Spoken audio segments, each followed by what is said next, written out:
Good Saturday morning, everyone. I'm Will Doctor, bringing you the latest as far as the world of golf is concerned here in week 46 of the professional golf season. Not too much left. One more fall event here at the RSM, and PGA Tour cards are on the line. We have one absolutely phenomenal hour of golf conversation ahead of us. Big show today as we'll get to everything you need to know heading into the weekend at the RSM.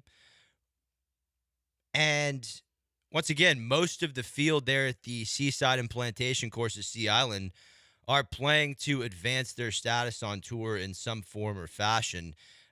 We are also coming off a massive week of golf as far as the PGA golf professionals in Texas, as Brayburn hosted the 45th Joe Black Cup, which is the annual competition where the Southern Texas PGA professionals face off against the Northern Texas PGA professionals in a really a sensational Ryder Cup format. Colton Escamilla, who is the assistant head professional at Whispering Pines Golf Club, he was on the STPGA squad, and he's going to join us at 8:45 to recap the battle that took place there at Brayburn. And when I say battle, you look at the history of this tournament, North Texas leads by only one over Southern Texas in the all-time 45-year history of the Joe Black Cup. 22, 21, and 2 is the overall record, with North Texas leading by one. There's a real home field advantage involved there. NTPGA 16, 5, and 1 at home. STPGA 16, 6, and 1 at home. This is a tournament, in my opinion, Joe Black Cup, in my opinion. This should be, the local television stations should do some kind of deal with this tournament. Maybe Space City Network, maybe CW. They got to get Joe Black Cup on the television, and I'm fired up to hear from Colton on what goes into the preparation and the history and the camaraderie of Joe Black Cup. And we can sit here and break down the news and highlight all the players and give you all the stories and go down all the rabbit holes of professional golf. But the bottom line is the world of golf does not grow and develop without the PGA professionals around the United States that are up from dawn to dusk, making sure that you have an A-plus experience on the golf course and making sure golfers of all level are being taken care of, and making sure the next generation of players understand the foundations of the game. That cannot go unrecognized in the world of golf, and we will absolutely be highlighting that as often as we can here on the Golf Hour. Look forward to hearing from Colton at 8:45. Now, as far as the RSM, Andrew Novak, who I gave out at 80-1 on Tuesday, he's got a one-shot lead going into the weekend at Sea Island. It's his first 36-hole lead of his career in a stroke play event in Novak's fourth year on the PGA Tour. As aforementioned, you have a large amount of this field trying to play their way into the top 100 on the FedEx Cup standings in order to maintain their job on the PGA Tour. You already saw a few players who were on the bubble going into this week miss the cut yesterday. You might know a few of these names. Joel Dahman, the Netflix superstar, he's going to have to go back to Q school. He just lost his card. Justin Lauer, a little bit more of an unknown name. He lost his card after a miscut at the RSM and had the waterworks going for the media scrum there at Sea Island. We'll hear that later in the show. Former Texas Aggie, Cameron Champ, four-time PGA Tour winner.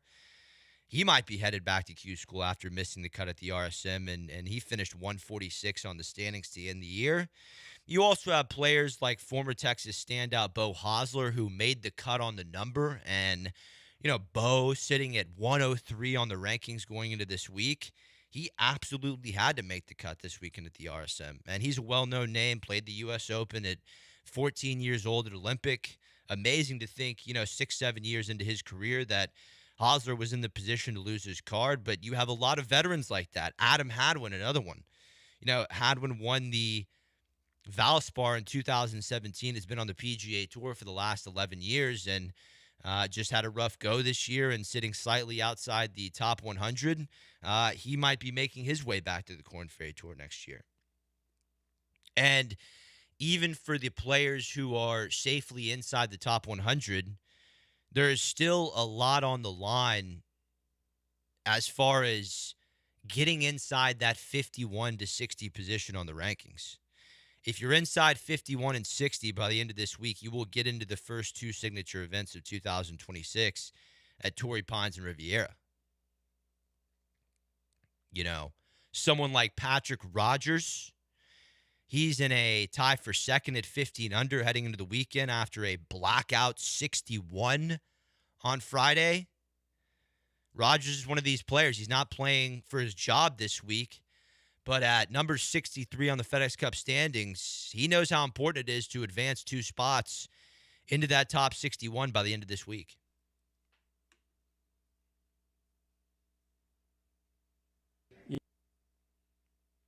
Yeah, the Aon Next 10 is an important category. I played out of that category this past season and played well early in the signature events, especially at the Genesis Invitational. And really saw the benefit of that going into kind of the rest of the year. I was able to play my way into a lot more quality starts. So as a competitor, I want to play the best events, the top tier schedule on the PGA Tour, and those are vitally important. You could see Patrick Rodgers make a big move this weekend. Once again, he is one back in a tie for second with Michael Thorby Jorgensen. One back in Novak. Rodgers opened 65-62. You look at, Rodgers, he's had a rough year going into this week. One top 10 in his last 10 starts. That was a 6th place finish in Cabo. But he has played these 2 courses, Seaside and Plantation, very well over the years. You look at Rodgers' resume at the RSM, 10th in 2017, 2nd in 2019, tied 10th in 2023, tied 17th last year. This would be a fitting spot at 33 years old for Patrick Rodgers' first win on the PGA Tour. And, the most important thing for him, once again, 63 on the standings. He needs a top 10 finish to hang on in that top 61. Other names that are on top of this leaderboard at the RSM who are in a similar situation to Rodgers, Sammy Valimaki, Eric Cole, Max McGreevy, Keith Mitchell, all their cards are safe, but they're playing for those first 2 signature events in 2026. RSM leader Andrew Novak is not in that situation. He is one of 2 players alongside JT Poston who are in the top 10 on this leaderboard, who were in the top 50 at the end of the spring and are exempt into everything in 2026. So Novak is freewheeling it out there in search of his first stroke play PGA Tour victory in his 3rd year on tour. I am beyond fired up to see what the 30-year-old out of Wofford can do this weekend. Yeah, I thought I drove it well again today. Gave myself a lot of opportunities with some shorter irons in and wedges in, and really took advantage of those. A lot of close wedge shots where, they weren't necessarily gimmies, but very, very good opportunities with the putter, and kind of got in a rhythm with that and maximized some opportunities in the middle of the round. When you think about Andrew Novak, you can consider him the American version of Jon Rahm. A nice, compact, compressed swing, bowed wrist at the top, and just turning around that body, hitting these power cuts. I absolutely love Novak's chances heading into the weekend. Him and Ben Griffin won the Zurich Classic there in Louisiana earlier this season, where we hit the pairing at 23-1 odds. Griffin, went ahead and won Colonial and won Cabo, lost in a playoff at the Pro Tour, qualified for the Ryder Cup, while his friend Novak, he had a very solid rest of the season. When you look at the stroke play results, 3 top 5s on the season for Novak, but he is still looking for that first stroke play win. We'll hear a ton more from Novak later on in the hour, as well as 24-year-old phenom Michael Thorby Jorgensen, who starts the weekend one back in a tie for second with P-Raj. You're going to get a very similar wild finish at the RSM as you got last week in Bermuda. You want to talk about jobs being on the line. You don't see this in any other sport. Adam Schenk was well outside the top 100 going into last week's Bermuda Championship. He had played absolutely horrible all season. And in his 243rd career start, in his 10th season on the PGA Tour, Adam Schenk persevered and won in Bermuda with the borderline putting yips. He has about 3 different putting grips he's using. He goes one-handed, he has a stock grip, and he's got a claw grip that he uses inside 5 feet where, his left hand's on the grip, his right hand is, on the steel part of the putter shaft. I've never seen anything quite like it. That was wild, gritty, grindy stuff from Adam Schenk last week at Port Royal. Here he was last Sunday on if he ever thought he would get the job done on the PGA Tour. No, I really didn't, and I started to play some better golf the last 4 months, and I still always had a little bit of the belief, but when I was missing 8 cuts in a row or 7 out of 8, it's kind of hard to keep the belief alive a little bit. But I've really been working really hard, and I have so many people to thank. I wish my family could be here. Of course, I win out of the country, and my wife's not here, and my mom and dad for getting me involved in golf, and there's so many people that have went into supporting me, and it's all for them. It's all for the 812. So I'm really appreciative for everything that everyone's done for me and all the support I get in Vincennes, Indiana. Oh, Indiana, stand up. 812, stand up. Purdue Boilermakers, stand up. That was a sensational win from Adam Schenk there in the 40-plus mile per hour wins in Port Royal.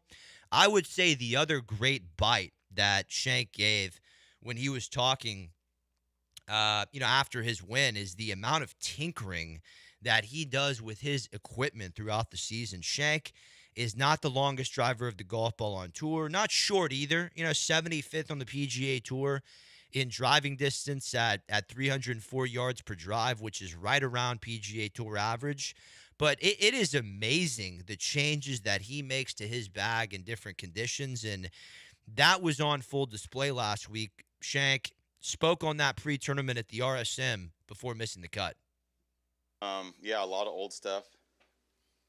I like to tinker, but I usually play the same clubs most of the time. I'll rotate drivers, and it's I swing the club pretty fast. A lot of guys out here do. I don't hit it the furthest. Rory drives the ball 20 yards further than me in the air, probably more if he wants to. And there's a lot of young guys out here that hit it much further than I do. But I generally set up my bag to go straighter. So my driver, I launch it lower, so I need spin. So I have a lot of speed kind of created in a little inefficient way. But if I have to have enough spin. So the older equipment a lot of time goes shorter for me and it spins more. So that's why I generally set up my bag that way. Or, if it's the John Deere Classic and it's 95 degrees, I can swing 124, 125 pretty easily. If you're at Pebble Beach teeing off and it's 52 degrees, good luck. You're not going to be able to swing that same driver that fast. You're going to swing 116, 117, maybe. So that driver setup that you have when it's 95 degrees is not going to perform the same. So I don't know why.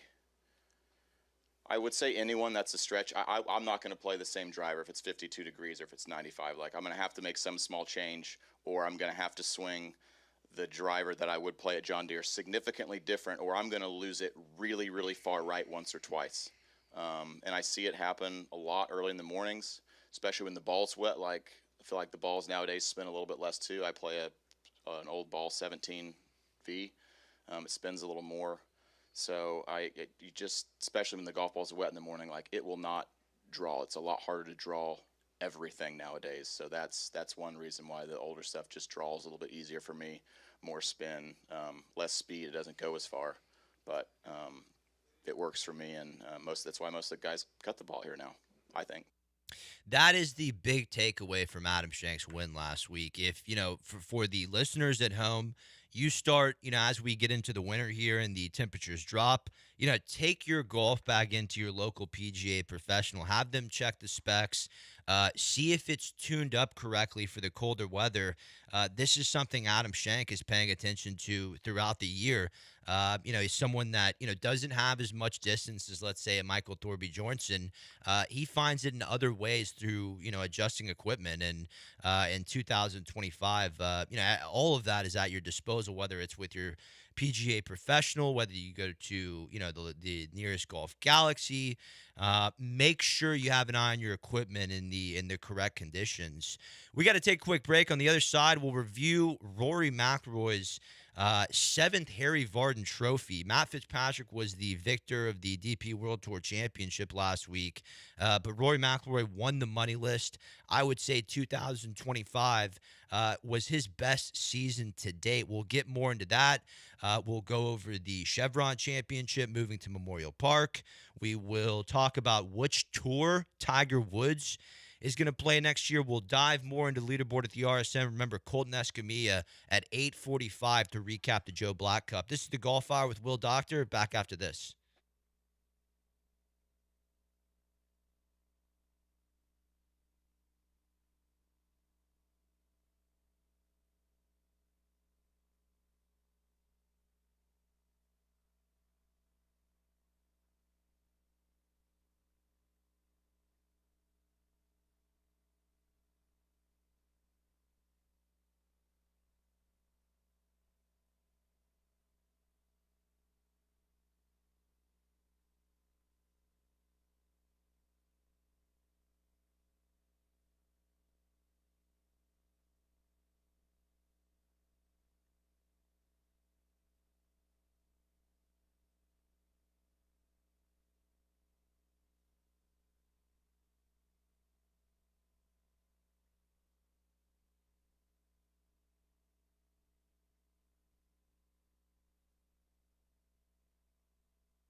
This is the Golf Hour on ESPN 97.5 and 92.5. From the Huntington Bank Studios, here's Will Doctor.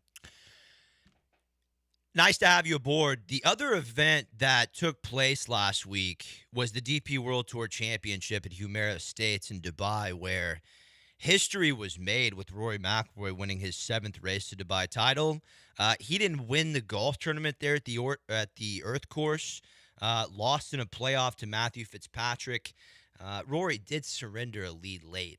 Very, very disappointing. Nonetheless, passes Seve as most all-time order of merits and is now one away from Colin Montgomery's record of 8 Harry Vardon trophies. Was 2025 Rory McIlroy's best season ever? 713-780-3776 is the number. And first off, credit to Fitzpatrick. It was his 3rd DP World Tour Championship win. Fitzy has turned it on here in the back half of the season with 8 top 10s in his last 12 starts. And I look for Fitzpatrick to be a major factor at the 2026 Major Championships. Of course, Fitzpatrick won the U.S. Open in 2022 at the Country Club, and I think with where his game is now, he is absolutely going to be a factor at the majors. But looking at Rory's 2025, I mean, this has to be one of his best seasons to date. I would say it was probably just better than 2014 when Rory won the British Open and the PGA of Valhalla in the same calendar year. 2025, I mean, Rory completed the Grand Slam at the Masters, got his green jacket, wins Pebble Beach, wins the Players, beats the United States on their own turf in New York at the Ryder Cup, and then goes home and wins the Irish Open, followed by a 7th Harry Vardon Trophy, which, once again, if you're unfamiliar with the Harry Vardon Trophy, it is the top money winner on the European Tour at the end of every season. And it probably should have been Rory's 4th DP World Tour Championship. He also got an award named after him on the DP World Tour this year. If you are the player who holds European status and places the best in all 4 majors, you get awarded with the Rory McIlroy Trophy. But 2025, it's been a record year. It's been another breakout year for Rory, and he talked about that in his post-round presser on Sunday. Yeah, got off to the perfect start. I 3 under through 5, 4 under through 7. Felt like I'd sort of taken control of the golf tournament, was a couple ahead, and then I made 2 bogeys on the way in on 12 and 16, and didn't birdie 14 and 15, the birdie holes, and obviously knew I needed something to happen on the last. I actually had a great shot on 17, came up a little short on a great putt that lipped out. But yeah, the last, look, I knew what I needed to do. I had a great 5-wood. Lucky to see Rasmus's putt before mine, saw his sort of hung out to the right a little bit before it started to turn, so got a bit of a read from him.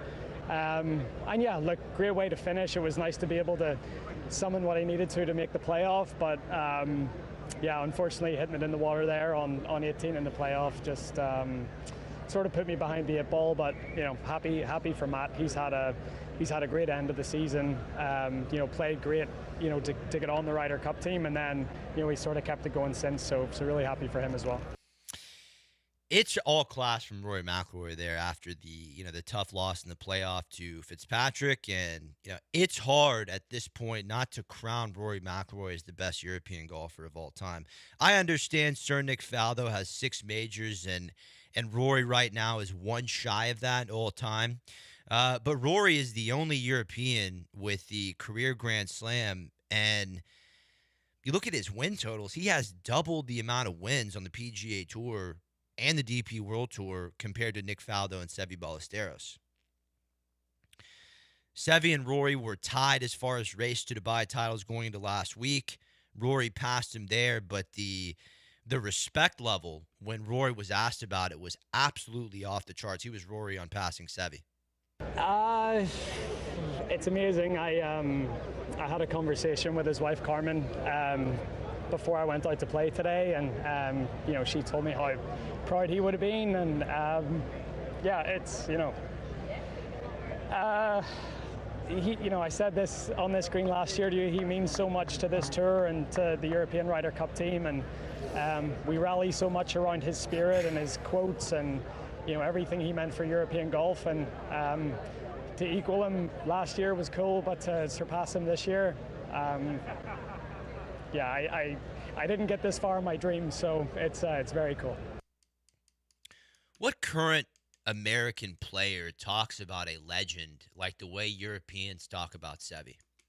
Obviously, when Tiger was in his prime, winning the majority of his majors, Jack Nicklaus honoring Jack and Arnold were, essential talking points for Tiger. And, of course, he always supported their tournaments and charities as well. But you don't hear current American players talking about, when they win, we're hanging on the quotes of Tiger Woods and Phil Mickelson, and this is such an honor to do this after Tiger and Phil, because I think if you look across the tour and Seve just had so much more of a major impact across the pond as far as the development of the European Tour and making the European squad competitive at the Ryder Cup. The Americans, as far as our stars the last 30 years, have just been more of an individual mindset. I think when Scotty Scheffler reaches, his 40s and 50s, you will hear the next generation of golfers in America talk about Scotty the way the Europeans talk about Seve. I'm looking forward to those days, because right now, where are Tiger and Phil as far as the Ryder Cup and inspiring the next generation? I'm not too sure. I don't hear after PGA Tour wins, when guys get their first win, you really don't hear that often. Oh, I thank Tiger, I thank Phil. Grew up watching them. Most of these Americans are a little bit more of an individual mindset. I thought the post-round press conference, Rory talking about Seve in tears. You're talking about the Grand Slam winner in tears over a golfer that inspired him. That is incredible stuff. Couple topics that we didn't get to fully break down at the end of last week. Had to kind of rush through them there at the end. Number one is the idea, that the PGA Tour is having some trouble deciding where Tiger Woods is going to play next year. Brian Roloff, the new CEO, has not said anything about this, but there have been players on PGA Tour champions that have talked about this with the media scrum. Billy Andrade, who is a two-time PGA Tour winner, plays on Champions Tour. He kind of posed the question, what's the buy-in for a PGA Tour event that nobody is going to watch the minute Tiger Woods shows up to play a Champions Tour event? Billy thinks that's what the higher-ups at the PGA Tour are worried about. Two-time PGA Tour winner Tom Pernice said that Tiger will be out on the Champions Tour if the Tour wants him to play out here. Does the Tour want Tiger to stay over there on the PGA Tour as opposed to playing here on the Champions Tour?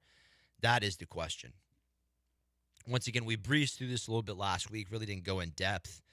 We heard from Golf Week senior editor Tim Schmidt a couple weeks ago that if Tiger plays on Champions Tour, those events, you have to understand, those events are going to be bumped to network coverage on NBC, ESPN, and ABC. It doesn't matter if it's the Cary Classic. If Tiger is playing PGA Tour Champions, those events are going to get bumped from Golf Channel to network programming, just like Champions Tour did when Jack and Arnold and Lee were playing, 30 years ago. And what Tom and Billy are saying here is that if the Champions Tour tournaments get bumped to network on the weekend with Tiger contending, who is going to be watching the PGA Tour on Golf Channel or CBS? CBS on golf, there with the great Jim Nantz, Trevor Immelman, Dottie Pepper, Colton Yost, best golf team as far as broadcasting is concerned. That is a network that probably does not want to have any overlap. And there are a couple weeks, just looking at the 2025 schedule, there are a couple weeks where Champions Tour Golf and Golf on CBS overlap. The Mitsubishi Electric is the same weekend as the Zurich Classic, which is on CBS the third week of April. Tiger's friend Freddie Couples is always at the Mitsubishi Electric. You could see Tiger play that. Who's going to be watching the Zurich 2-ball on CBS when Tiger's playing the Mitsubishi? That tournament, that would get moved to NBC Network. No one would be watching the Zurich 2-ball with Tiger contending there. And Tiger will be contending in a cart on the Champions Tour very soon. The first week of May, you look at the first week of May, this is where I could see, this issue Andrade and Pernice were talking about. The Byron Nelson in Dallas is the same weekend as the Insperity Invitational the first week of May. The Nelson is usually on CBS.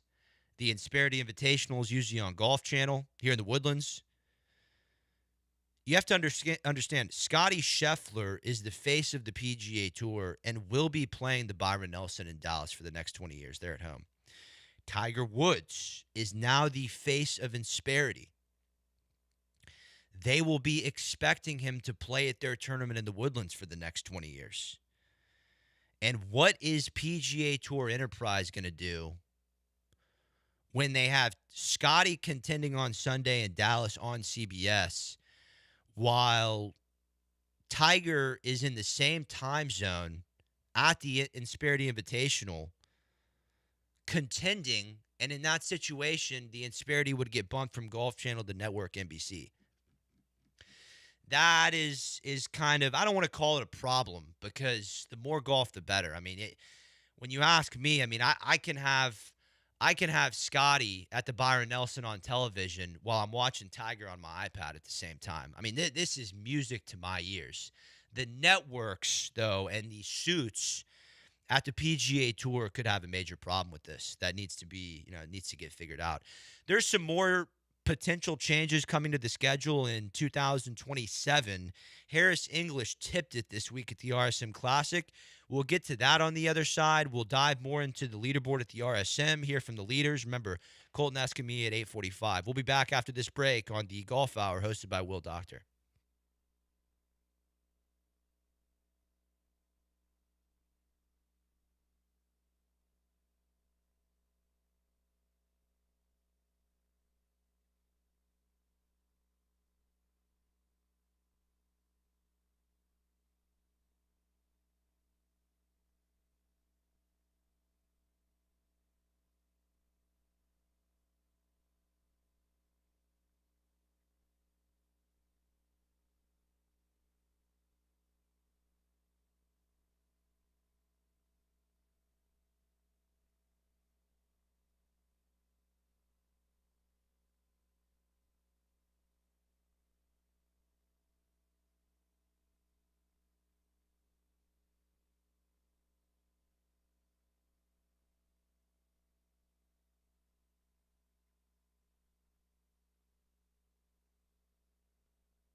You're listening to the Golf Hour on ESPN 97.5 and 92.5. from the Huntington Bank Studios. Here's Will Doctor.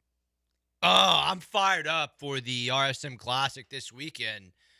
Tell the bookmaker to get ready. We've got Andrew Novak at 80-1 from Tuesday, going to the weekend with a one-shot lead. 61-65 for the fourth-year PGA Tour Pro.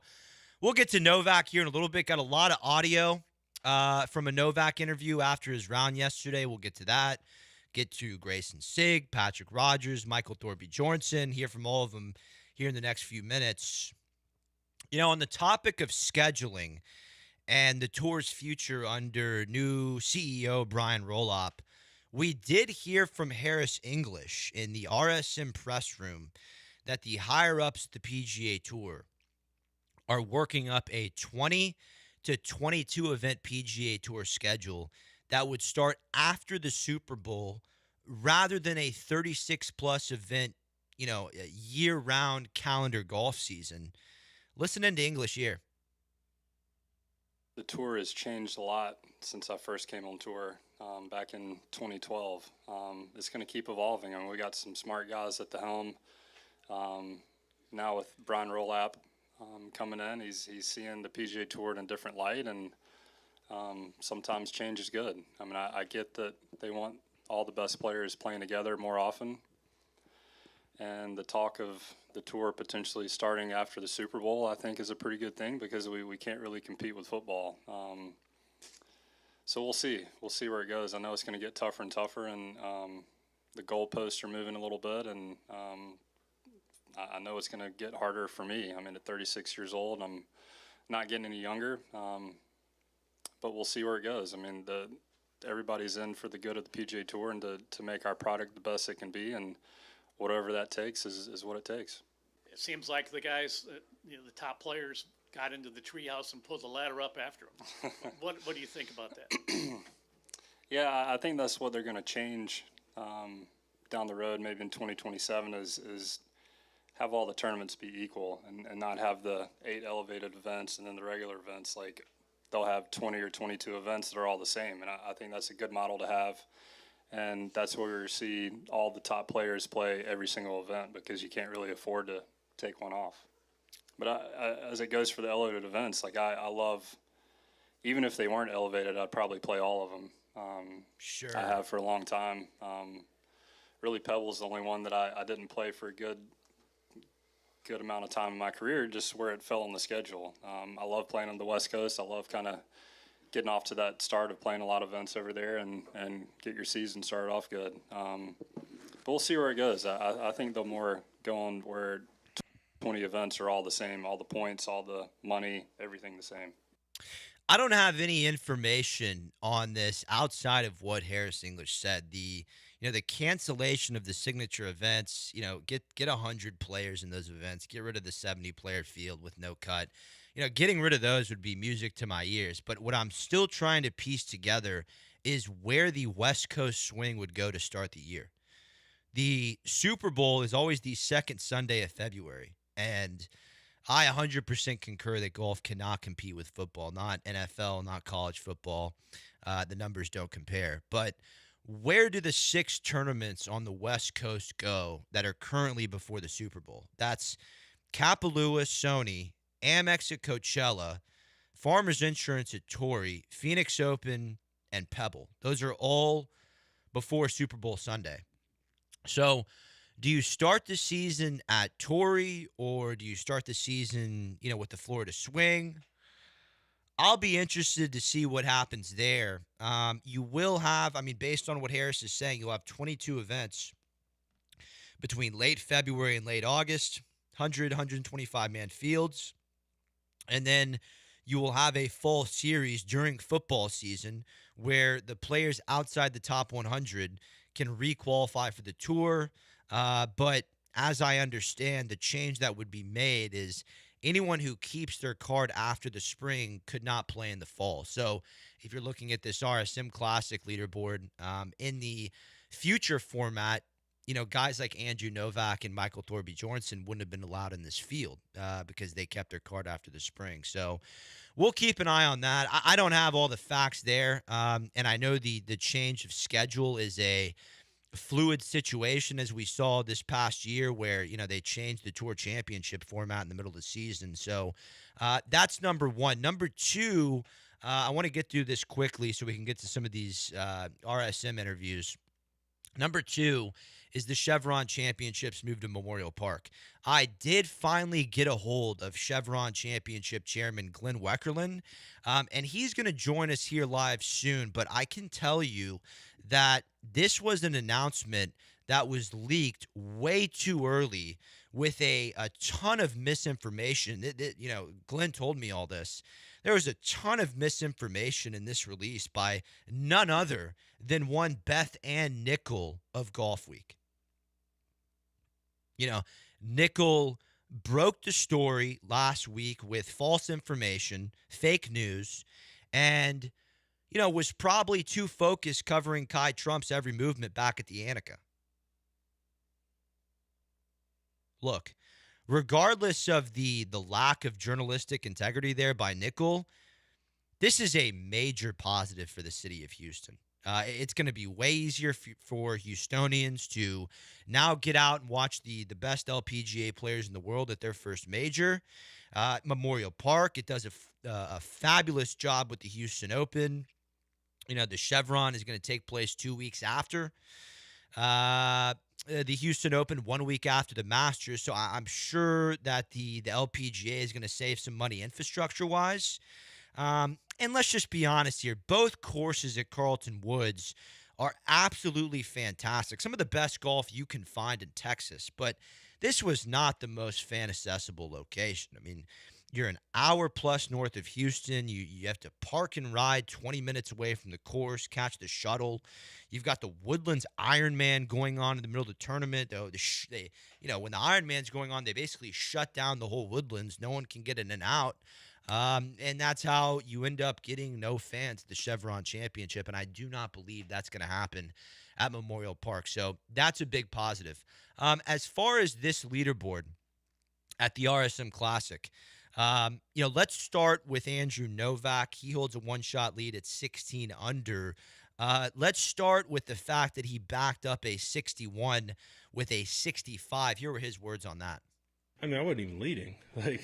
It's birdies out there, and I've always had pretty good success at Plantation in this tournament. I've maybe not been as good on Seaside, so I really wanted to take advantage of a good Seaside round and back it up with a good Plantation round. And I felt like today was mostly good. The finish was not good enough really, but it was what I was looking for. I picked Novak at 80-1, not because of good recent play. We haven't seen him on the golf course since August 24th when he finished almost dead last at the Tour Championship. You look at his last three starts, he did have the tied sixth-place finish in Memphis in the first playoff event. But I did not pick him because of recent play. He has struggled at the RSM in the past. But you look at the courses he played well at this year. Valero Texas Open, San Antonio, tight driving corridors, fast Bermuda greens. He finished tied third there. RBC Heritage down the street from the RSM. Once again, tight corridors off the tee there at Hilton Head, Bermuda greens. Novak finished solo second there. He is expected to play well on this type of golf course. On top of that, he's completely pressure-free. Let's hear why. That's absolutely, that's such an advantage this week. I had a baby 2 weeks ago. I'm just here getting out of the house and happy to be here, and other guys are fighting for their job. That is a huge advantage for me this week. I've got a little bit less riding on it. I definitely want to win. It's a local tournament, so that there is extra, motivation for me to play well here for that. But yeah, some guys have their entire years riding on this week. I want to, and he's exactly right. It's funny to look back 2 years ago, and Andrew Novak was in that situation where he was going to lose his card. Had to make a par on the 72nd hole at the RSM 2 years ago to keep his card. Some of these players this week were not so fortunate. I want to run this Justin Lauer audio.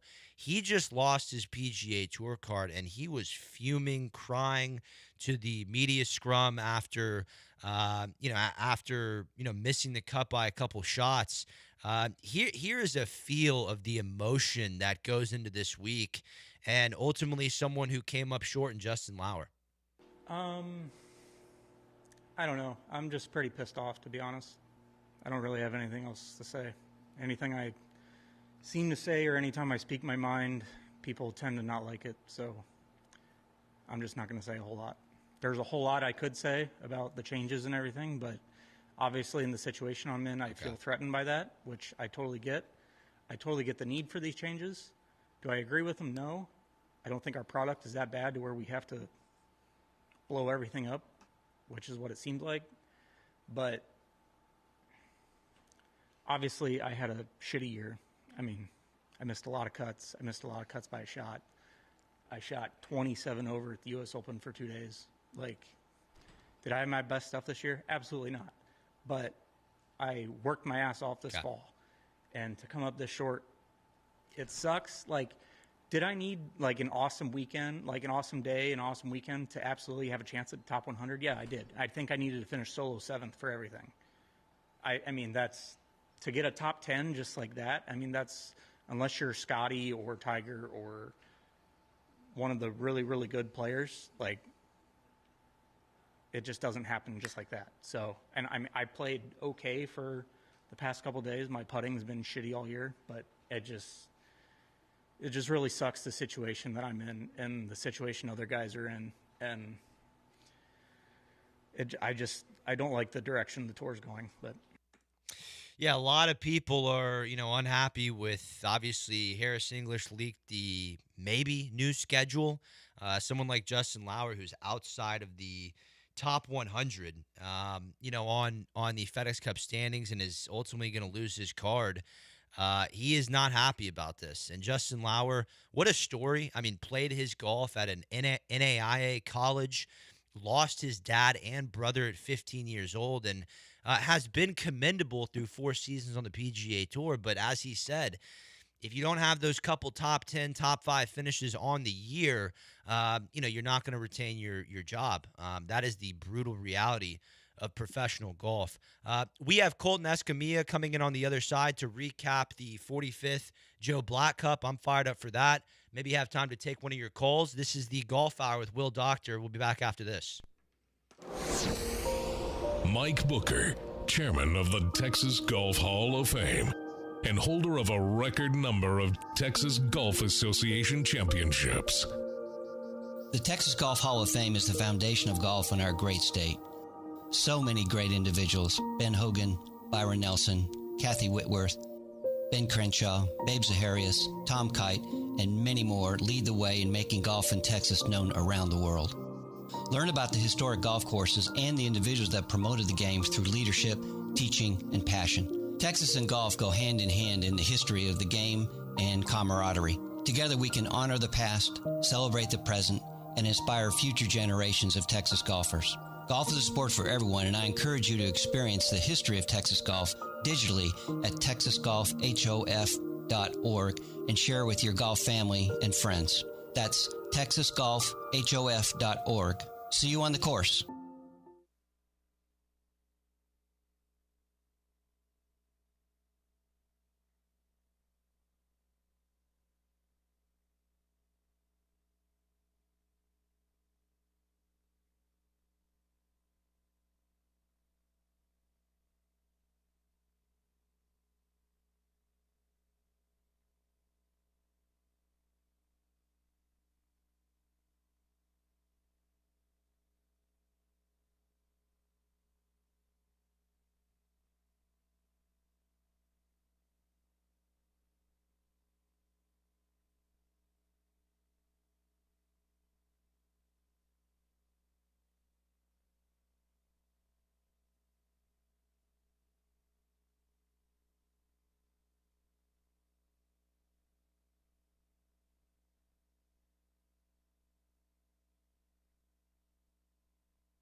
The Golf Hour continues now on ESPN 97.5 and 92.5. From the Huntington Bank Studios, here's Will Doctor.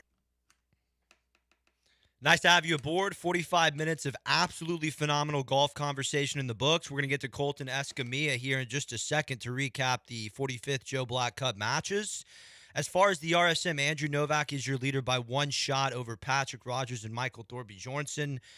Grayson Sigg, Sammy Valimaki are in a tie for 4th at 14 under. And Johnny Kiefer, friend of the show. It's Keefe time.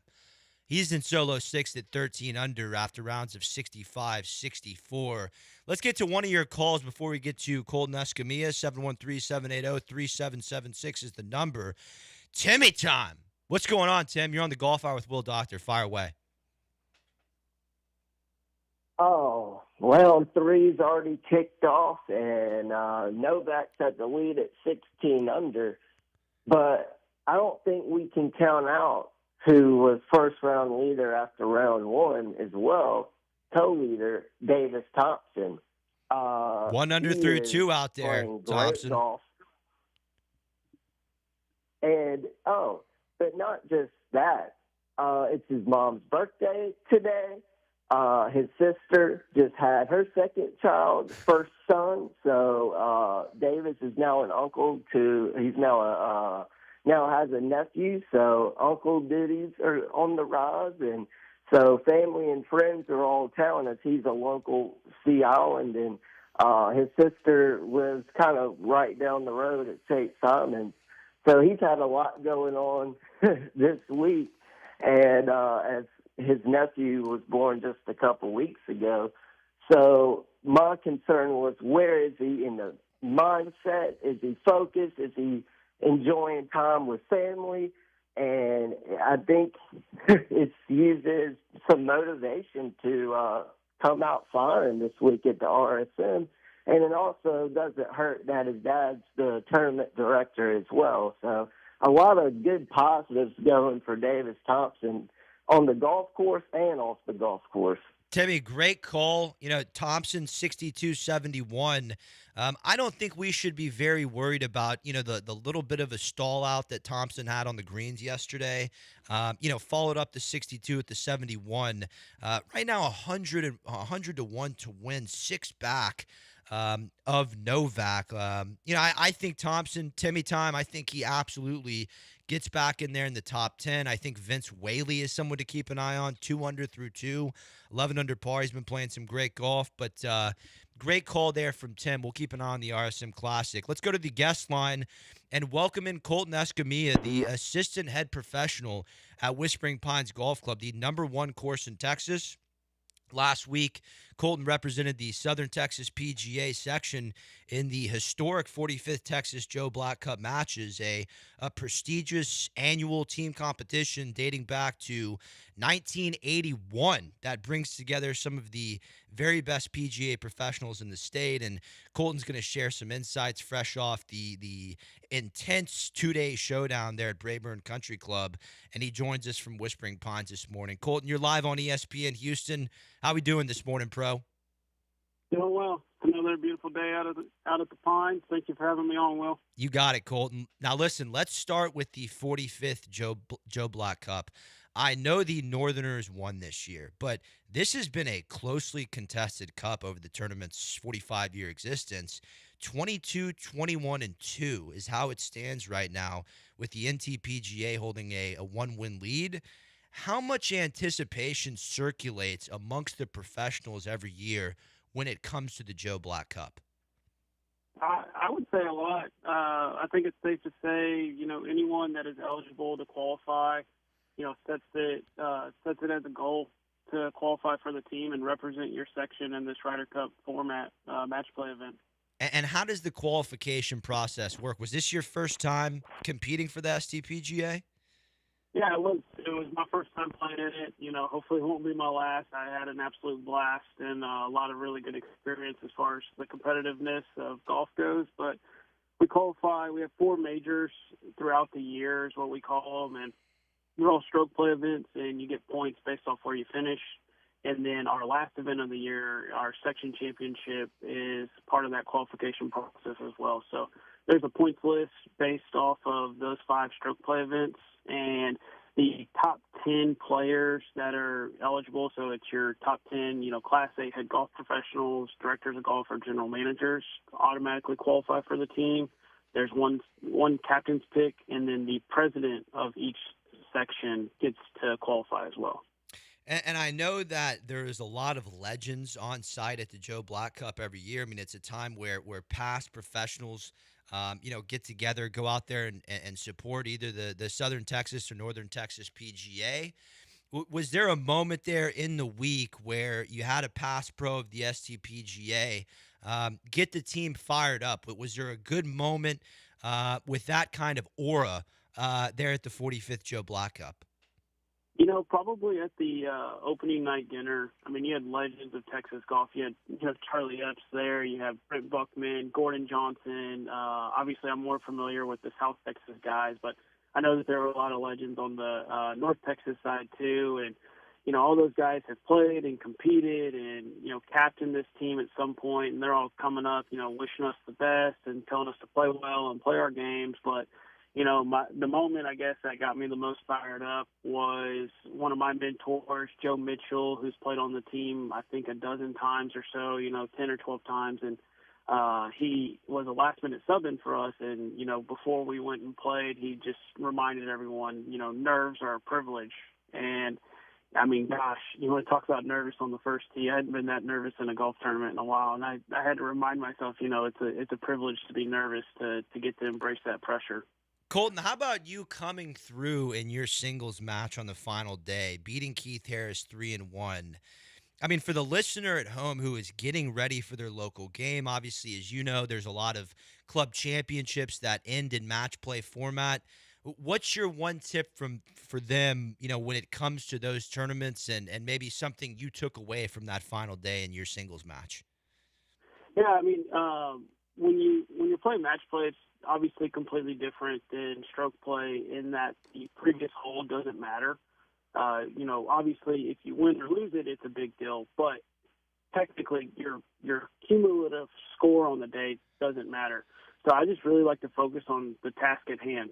That very next tee shot, that very next approach shot, that very next putt. Whether I need to make that putt or whether it's just, hey, get it up there, get it to within a foot or 2 feet because he's already missed his par putt and we're just trying to win the hole at that point and not do anything silly to gift him a tie or even gift him a win in that regard. So, my mentality in match play and what I would try and tell people is only focus on what's right in front of you and forget about what happened on the last hole. Even if you won the last hole, who cares? Because that doesn't matter anymore. Just keep rolling with what's right in front of you and focus on the task at hand.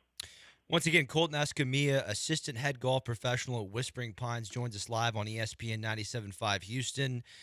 Colton, your one piece of advice. Now, I absolutely love that you played alongside Rich Ballinger in a lot of your matches, and Rich is the head professional at Sam Houston State PGM program. You went there, and it seems like all the best next generation of PGA professionals come out of Sam. What's your one piece of advice for the up-and-coming PGA professional, Colton?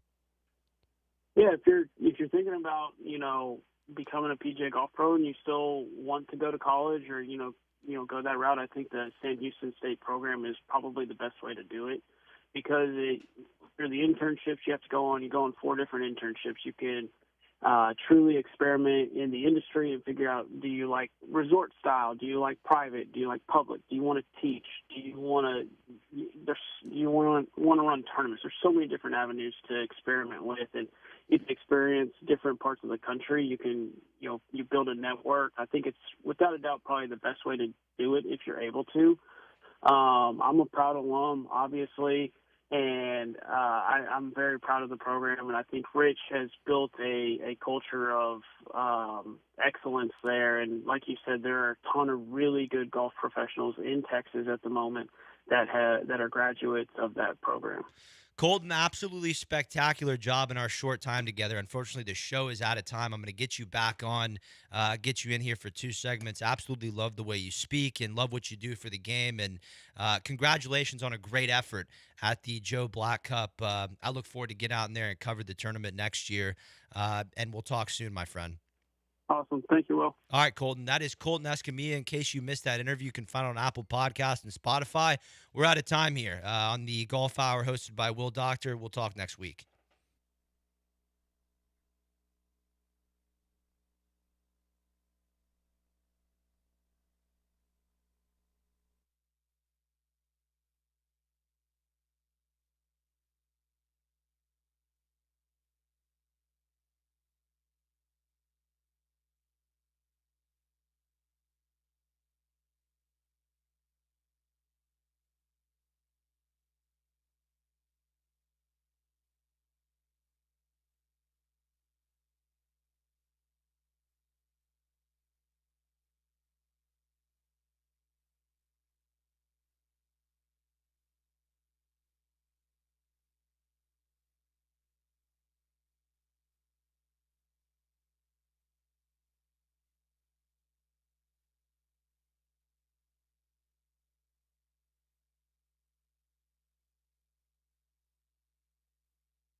And now, a message from Christmas. Ho, ho, ho, ho, ho.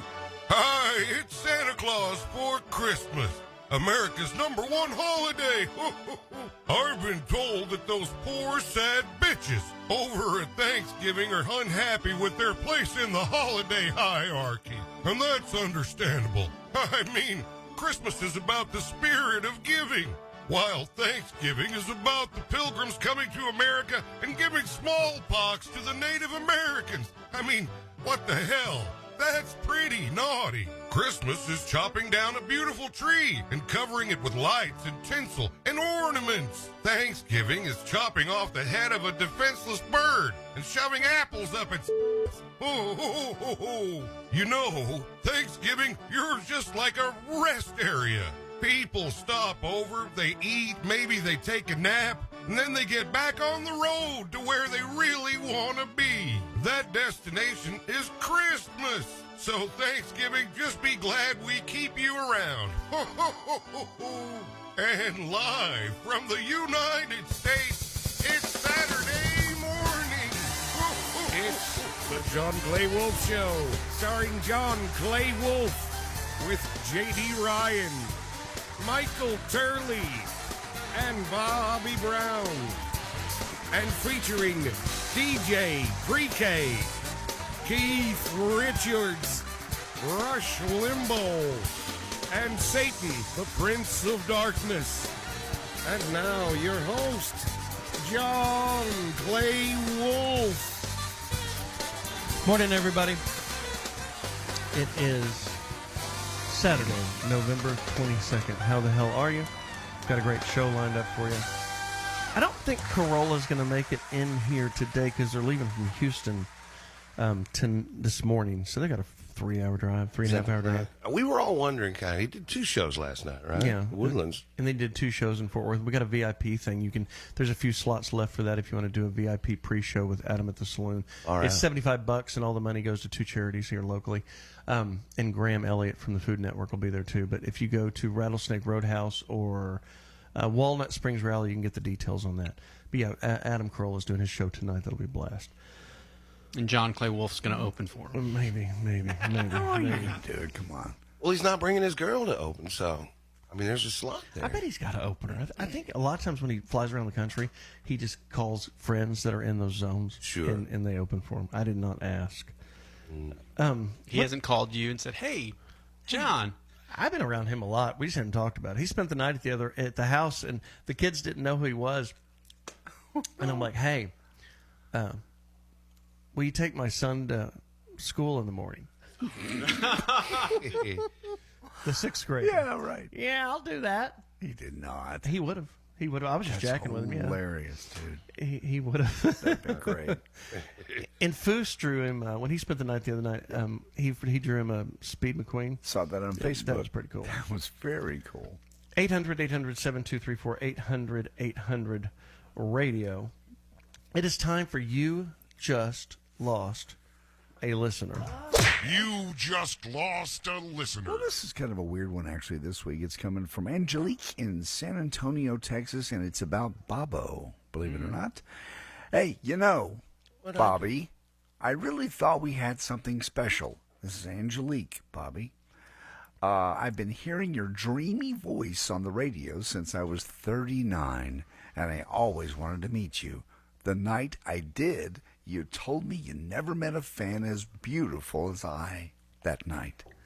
We left the listeners' party that night and had a magical evening. And now I hear you're sleeping around with other fans, Bobby. What?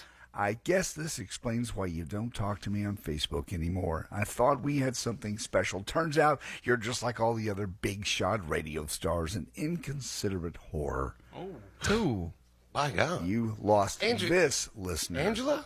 Angelique. You just lost a listener. Angelique. Angelique in San Antonio, Texas. San Antonio? Yeah. We never even had a listener party in San Antonio, did we? Maybe she drove here. I don't remember, dude. People come from out of town a lot. Yeah. Bobo. Yeah, Bob. I think she's thinking of somebody else. No. I don't think so. Like, I mean, I can't imagine one of you guys would say, "Well, I'm Bobo." It's like, but like, I don't remember anything Well, let's like see. that at Let's all. see at listener parties. Maybe like this last weekend, you got so drunk you don't remember. Well, I mean, anything's possible. I'm not saying. We do have a picture of you What passed out at 2 a.m. Send me a bill, honey. What do I owe? What's the deal? So anyway, What's it gonna cost me? so you've lost us a listener. I don't think so. You don't I think somebody made that up. Okay. I think she's probably thinking of some other show and some other Bobo. There's a Yeah, lot of some us out other there. Bobo. There's a lot of other Bobos that are whores. A lot of us out there. Well, come on. It's hard out here for a pimp. What's going on in the news this week? Catch me up. I don't know anything. You want to bring, well, there's Trump news, but more importantly, there's people smoking dope on airplanes. A JetBlue flight from Boston to Tampa had to turn around, make an emergency landing. Somebody got caught vaping THC in one of the bathrooms, okay? Oh. But also, one of the crew members that got close to the bathroom then said to the captain, "Hey, I believe I've inhaled some THC." So now we have a problem. Now we have a crew member on board who is now affected by the THC. The autopilot will run it. No, but the flight attendants cannot be high or drunk on Flight attendants? Who cares? There was a flight attendant. Well, the federal government cares, and apparently the pilots cared because they turned the thing around and landed it. Stop right there. Are you What? telling me an airplane, a loaded commercial aircraft, was in the air and a flight attendant was a little stoned, so they turned the whole thing around? No, she just got a whiff of the THC from the bathroom. That a passenger was in there. What a goody-goody. Anyway, if you don't believe it, here's the air traffic control conversation cut number one. JetBlue 1191, I just have some questions. Is the cockpit secure right now? Hey, from Cockpit Secure, we had a customer vape in the lab, and smoking marijuana in the lab. We'd like it to turn to Boston. JetBlue 1191, Roger. For JetBlue 1191, we had a security issue on with a passenger, mostly a disturbance. They were smoking marijuana. Our crew inhaled it, and now we're overweight landing. So that's the main reason for the emergency. But crew is flight attendant, not pilots. No, but the flight attendants also cannot be high or affected by drugs. But they're already in the air, I know. JD. I'm with you. And they turned. And they're heavy because of the fuel load. Correct. They don't need to be landing the plane because the chick thinks she might have a half a buzz. That's a risk too. That's more risk, way more risk. This Did you ever is the think dumbest about thing this? I've ever heard in my life. Here's where I'd be coming from on this, and I know I'm totally wrong. Okay, so but you can refute me if you want. We got engines falling off, man, wings flying all over the place. The rear steer blade on a helicopter's coming off. They're finding guns and luggage. And why not? You know what? If you want to get high on the plane, man, you go right ahead. Not me, not you, but him, whoever. Smoking or tampering with a smoke detector is a federal offense. It is a bad old world, and sometimes you just need a hit, brother. And so she panicked because she caught a little bit of marijuana. Honestly, I think they just considered it a security issue because somebody's going to smoke dope in the lab, so they turned it around and brought it back to Boston. What state were they flying out They were of? coming out of Boston, going to Tampa. Tampa's legal. Is Boston legal? Yeah, I believe so, yeah. Yeah. Okay. Massachusetts, yep. It's not legal to smoke it in an airplane. I understand, but it might have been vape. And it was vape. Okay, so that's not a fire hazard. I'm not. This is dumb. So, do you not think you were a flight attendant on Yes, Southwest on Airlines? Southwest Airlines. Did you know any flight attendants that downed a bottle of vodka, the little ones, while they were attending? No, I never knew somebody to do it. Had it happened, of course. Okay, did they turn the plane around? No, of course not. Is there a difference? No, I just think I think they would. I have no idea what the pilot's idea was, other than once you've been told this as a pilot, now you have to do something. You can't just go, "That's funny." I'm with you, John. If I were a flight attendant and I caught somebody vaping THC, you got to tell whether I got a whiff or not. My interior TSA officer would come out and I would confiscate that deal. I bet you would. You can't have that no more. Can't have that. You better sit down. You better be good. You ain't good no whiskey. They probably could have held them to landing in Tampa. That's Yeah. true. Yeah. They could have. They didn't, but they could have. Turn this damn plane around. It's There's Tampa, a doper dude. on board. I know. Right. Anyway. Anyway, that's what they did. What else have you got in the news real quick? Let's see here. We're going to do Florida news when we come back from after the lightning round. You're talking about people being drunk and people being drunk at work. It is the holiday season, and people where we work have been drunk before. Here's teachers. Of course, they have a very stressful job. Drunk teachers are getting to be a regular thing.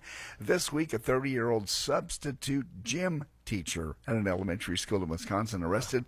He was drunk on the job. Here's Christopher Reyes talking to the cops in the principal's office. Got number 5. Let's take this off. As easy as possible, Chris. What did I do? You have a warrant. Showed up to work drunk. How long have you been working in the school in here? Here, this is everything. Do you know the legal limit? 0. Okay, you're a .36. That's a lot. All right. Everything good school. The school has said he's obviously no longer welcome today. There have been like 4 stories like this in the last week of Point teachers 36. drunk. Yeah. So you can teach the kids wasted, but you can't sit your ass down and ride on an airplane. Apparently. Okay. Well, lightning round's coming up. 800-800-7234. 800-800-RADIO is brought to you by America's Best Car Buyer. GiveMeTheVin.com. Remember, at GiveMeTheVin.com, we also buy like motor coaches, buses, RVs, travel trailers, all that stuff. Dirt bikes, street bikes, the works, except boats. Just don't do boats. Every time I touch a boat, I lose money. Right. But the rest of it, we have specialists in the motorcycle area. We have specialists in the RV and coach area. And, of course, we do all the cars, the classic collectors, the exotics, the luxuries, the diesel trucks, the Jeeps, all the stuff at GiveMeTheVin.com. Be right back. So we bought him a toy. It was a Raycon, and it was 1981. We named him Baby. He had a toothache. He started crying. It sounded like an earthquake. It didn't last long because I stopped it. I grabbed a rag down. I stuck some little pins in it. Selling your car just got easier. GiveMeTheVin.com is simple, fast, and A+ rated by the Better Business Bureau and has thousands of Google reviews. Enter your VIN or license plate number, a couple of pics, and prepare to be impressed. You'll always get the best offer on your vehicle because if we can't beat your CarMax offer, we'll pay you $100. Just go to GiveMeTheVin.com and get your check on the spot from America's Best Car Buyer. Sell us your car. GiveMeTheVin.com. So easy you can do it in your underwear. This is Give Me the Vin, the John Clay Wolf Show. Get a haircut, buttercup. America's largest weekend morning show. 800-800-RADIO. Check out the podcast at jcwshow.com or johnclaywolf.com. Hey, the largest radio show and fastest growing podcast, The John Clay Wolf Show.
to the John Clay Wolf Show, presented by GiveMeTheVin.com. Hit him up right now, 1-800-800-RADIO. 1-800-800-RADIO. This is the John Clay Wolf Show.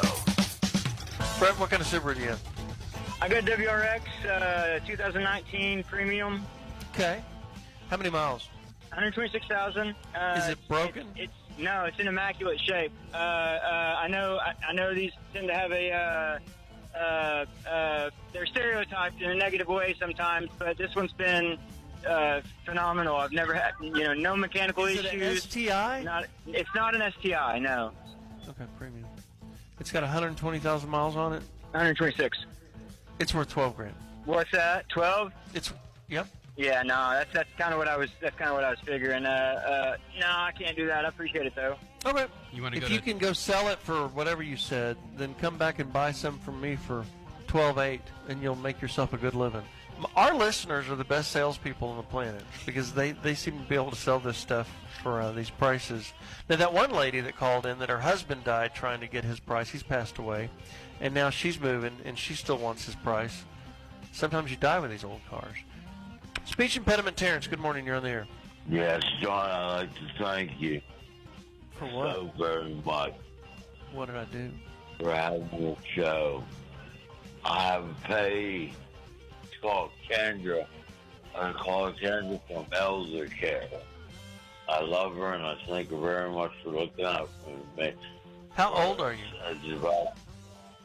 How old do you think? 57. 63. I was born when Kennedy was assassinated. But And did you have an injury or a stroke, or how did your speech get fouled up? I got hit by a car. You got hit by a car? I'm going to try for group again. He's a piano player. Are you playing the piano, or is that someone next to you? Check it out. What in the world? Yeah. Speech impediment Terrence talks to his fingers. Are you drinking? No. He's going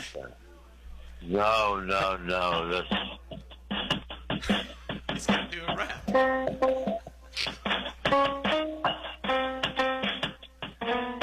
That.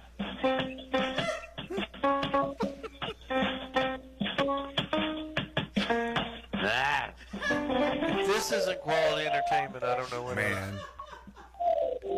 Terrence, thank you. Liberace, speech impediment Terrence, good to see you, bud. Every year they have the Marconi Awards for radio. We are putting this segment in.